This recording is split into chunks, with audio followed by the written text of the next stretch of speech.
everyone, today I want to show you how to search and find large files by file size in Windows 10 to free up disk space. For this, we need to open this PC, so click on the This PC button.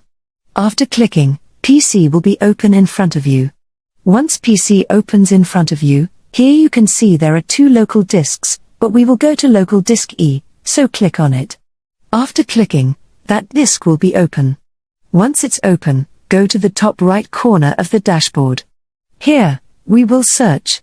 Right here, for finding big files, I am writing size. After writing size, just add and write that sign. If you see options showing on your screen, these are the codes to find files in your disk. We can use any codes in the search bar, so let's try. I have already written size, and that's it. After that, I am writing huge. After writing that, just hit enter.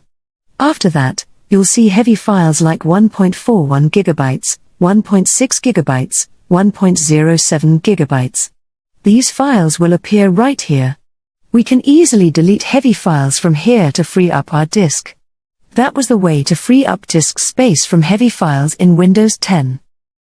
Thank you for watching this video. If you want to watch more videos like this, please subscribe to this channel, and don't forget to like it.